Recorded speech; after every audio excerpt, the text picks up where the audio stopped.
Welcome back to Living the Good Life.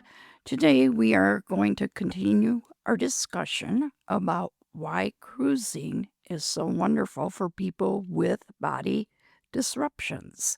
Hope you enjoyed the show.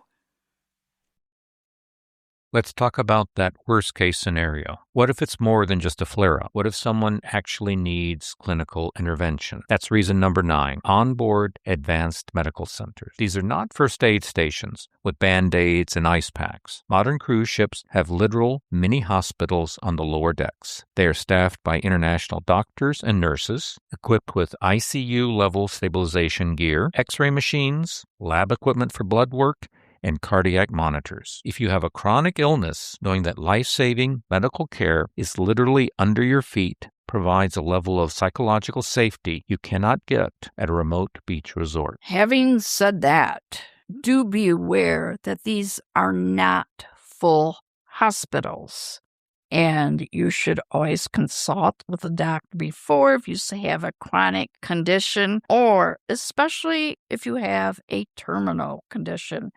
There are people who want to do one last hurrah before, I guess, their expiration date comes up, like the next week, and they need to be evacuated from the ship. And I can tell you that does not always make your fellow passengers thrilled. So please don't put the other 3,000 or 6,000 or 900 passengers in a position they don't want to be in. Just so you know, just in case you do have an accident or something serious happen, because it can happen anytime, there is a morgue on the ship and they will take care of you, which at that point, you probably don't really know. It does completely lower nervous system alarm bells to know that you have an option for medical care. And speaking of comfort, let's add reason 10, climate control autonomy. Many people undergoing cancer treatments or dealing with thyroid disruptions. Oh, do I get to add that to my list too? Great. They can experience extreme sudden shifts in body temperature. And I will say that also happens with menopause. So we don't want to not talk about the women who travel and might have that condition. Oh, in a hotel, the central air can be controlled by the hotel. Cruise ships have individual digital thermostats. And I do want to be honest that sometimes they are set too warm for me. And you can ask to have those adjusted. If you get a sudden chill or a massive hot flash, you can change your immediate environment in seconds. And I'm one who likes to keep the thermostat at meat locker temperature. It's all about control over your environment, isn't it? Which brings us perfectly to our next category, neurodivergence, sensory perception disruptions, and cognitive fatigue, which many people call brain fog. A giant ship can look loud and overwhelming from the outside, but structurally, it offers something unique. Reason number 11, low sensory zones and certified ship. And definitely more cruise lines are paying attention to this, and some are certified for sensory considerations, and even the kids programs might have something for low sensory experiences. And as I mentioned before, the newer ships have more of these options, and they're getting better and better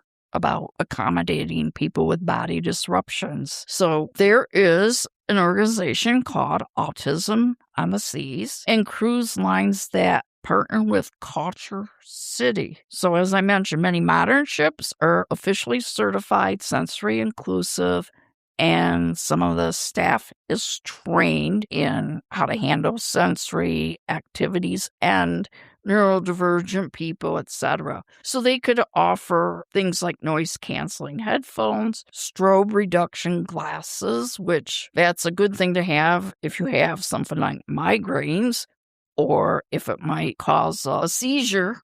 That would be a good thing to ask for, and you may already have your own. For more nervous or hyperkinetic people, they have fidget tools. But most importantly, they designate specific areas of the ship as permanent low sensory zones. You just need to be sure that other people respect that zone. So they have quiet lounges or solariums where music is banned and lighting is dimmed. And for people dealing with cognitive fatigue, early stage dementia, or visual impairments, reason 12 is huge. The predictable layouts. When you travel overland, every day is a new visual puzzle, a new hotel lobby, a new street grid, a new train station. It's exhausting for the brain. A cruise ship is an enclosed, predictable grid. Within 24 hours, your brain maps it out. Staterooms are in the middle, restaurants are aft, entertainment is forward. Once you learn that geometry, the mental tax of navigating evaporates. That's important for people who might suffer from fatigue. Ask your travel advisor for recommendations. And if you're lucky enough to find somebody who specializes in cruising for the disability community, you're in luck. Maybe you want a stateroom near an elevator. Oh, be sure to check the deck plan before you go. Then you can get a good idea of the layout of the cruise ship. So for those with specific visual or hearing disruptions, reason 13 is the integration of assistive visual and auditory technologies. From Braille signage on every cabin door, an elevator button, to closed captioning on stateroom TVs, and safety briefings to infrared assistive listening devices in the theaters, the compliance with accessibility standards is incredibly high. Some lines even have designated built-in relief areas with real grass for service animals. And if you happen to need a sign language interpreter, you can also find that. Ask your travel advisor, because that's something that needs to be requested well in advance of the sailing date. That attention to detail is remarkable. Now let's talk about reason 14, which is one of my personal favorites, packing and energy autonomy. I call this the FOMO cure. When you're at a traditional land destination, if the rest of your travel group goes off to see a landmark and you have to stay back in the hotel room because your energy is depleted, you feel left out. You look at a blank wall. On a cruise, if you need to rest, you can lie on your cabin bed or sit on your private balcony, and you are still looking at the ocean. You are still experiencing the movement. You can see the islands passing by. You are in the travel experience, even while resting your body. Oh, and another tip is when everybody is going out and exploring on shore, it's the perfect time to go sit by the pool or find a quiet place that doesn't stress you out because of the noise. You can go relax and have the space mostly to yourself. You don't have to worry about finding a chair or finding a comfortable spot. Do those things that make you feel frazzled when everybody's off the ship. It's like your own personal yacht, or kind of. So it is so true that you can get that FOMO, especially if that was the way you used to travel. I would say that was me for sure, and it's still hard to change that because it's real. But to be safe, to not fatigue myself, I have to cut back. Same with Robert, he's cut back. It's harsh, but it's better for us to do that. That all leads to reason 15, the built-in escape hatch. If you decide to push your limits, say you go to the high-energy evening Broadway show or the lively main dining room, and midway through your body says, "We're done, the battery's at 0. You don't have to call for an Uber, wait for a valet, or walk a mile down a city street, although some walking can be pretty far on a ship. You step out the door, walk to the elevator, and in a few minutes, you are back your quiet, dark, safe room. You can brave environments that you might normally avoid because you have an escape option. And it's close. It's reliable. Most ships do have separate wheelchairs, and you could call somebody, ask your waiter, and they will come with the wheelchair to assist you. It's not for your use on the entire cruise, but it is to help you navigate. We're entering our home stretch here, and I want to focus on chronic pain, aging bodies, and oncology. People undergoing or recovering from intense medical treatments like cancer therapy. Reason 16 is something that offers relief: hydrotherapy and thermal suites. Oh, those thermal suites are heaven. If you have rheumatoid arthritis, fibromyalgia, or you're managing stiffness from an old bone replacement, gravity is your enemy. Cruise ship spas almost always feature thermal suites. In fact, you can book a spa category stateroom that gives you access to the spa. It's another thing to ask your travel advisor about. They also have specialized treatments. They might have a whirlpool, a jet stream pool, ice pool, massage, and all those other types of treatments or amenities like the heated lounger. That's a good place to relax. And again, it's nice to go there when everyone's off the ship. And getting down to those spas or up to the pool decks doesn't require a hike, thanks to reason 17. An abundance of elevators. On land, a lot of historic hotels might have one tiny elevator that fits 2 people, or a resort might require walking up long, sweeping outdoor staircases. Cruise ships are designed around massive vertical elevator banks. If you have a bone replacement or severe joint degradation, you can completely bypass stairs for the entire vacation. Every single floor is equally accessible. Another tip, if you have fatigue or your joints or bones hurt, request a stateroom near the elevator so you can just walk right around the corner from your stateroom. So let's talk about reason 18, which is incredibly sensitive and important. Cancer-safe pampering. For a long time, people undergoing active cancer treatments were turned away from traditional day spas because massage therapists weren't trained in the nuances of oncology, like managing compromised lymph nodes or fragile skin. Today, most major cruise line spa providers train their staff in certified oncology massage and skin treatments. It allows someone who's been prodded and treated like a clinical medical guinea pig for months to safely experience human touch and pampering again. And keep in mind, you can find, or if you don't find it, ask your travel advisor to let you know which kind of treatments are available in the spa. That's comforting to know. And keeping those same individuals safe is reason 19. Rigorous hydration and sanitation standard. If you are immunocompromised, the world feels full of pathogens.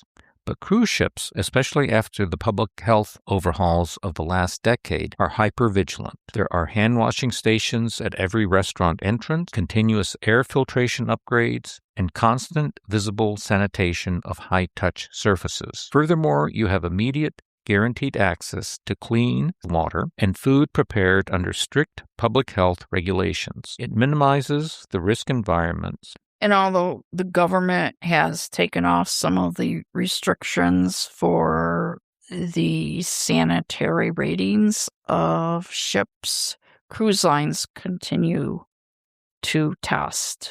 It just makes sense for them. So finally, reason 20, it's not a structural feature or a medical protocol. It's a cultural one. When you have a visible body disruption, whether you're walking with a cane, using a wheelchair, wearing a visible ostomy bag at the pool, or dealing with a prominent tremor, or rocking a bald head from chemotherapy. Tell me what you mean by that. Well, the group is diverse. They come from all over the world, all over the country. And whether you're walking with a cane, I know I was on a ship and somebody came up to me. They offered to help me. They offered me their cane to get around. And people can be very, very helpful. So there you'll see bodies of every shape, age, size, and ability level navigating the decks. There's maybe more of a normalization. Not that you should really normalize a disability, but there's an acceptance of different types of disabilities and health management. You aren't the sick person or the disabled guy on the deck because there's another one who is. You're just another passenger heading to the buffet or waiting for the show to start. That sense of belonging might actually be one of the most therapeutic benefits of all. I think it is. When your body feels disrupted, finding a place where you can just be you without explaining yourself or fighting the architecture is a true vacation. But having said that, don't be offended or insulted if somebody asks you if they can help or what your disability is. I wear an eye patch, and people will assume that I have one disability, and they will ask. And they're always polite, so don't just brush them off. Well, that's our 20 reasons. If you've been hesitant to travel because you feel like your body can't handle the logistics of the world right now, we highly encourage you to look at a cruise. Start small, maybe a 3-night weekend itinerary, and see how the environment treats you.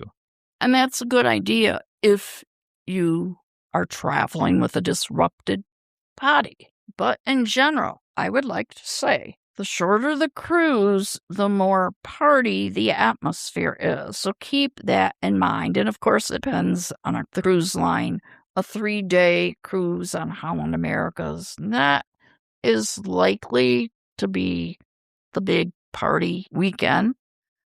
Although I will say that people of all ages party, but their prime reason is to get away, not to just party hardy for the next 3 days. As always, we'll put links to some of the cruising resources we mentioned, like dialysis at sea and places where you could rent a wheelchair or oxygen or other equipment that you may not like to travel with on the airplane or just on your trip to the port. They'll all be in the show notes. Until next time, keep living the good life and travel on your own terms. Bye, everyone. See you next week.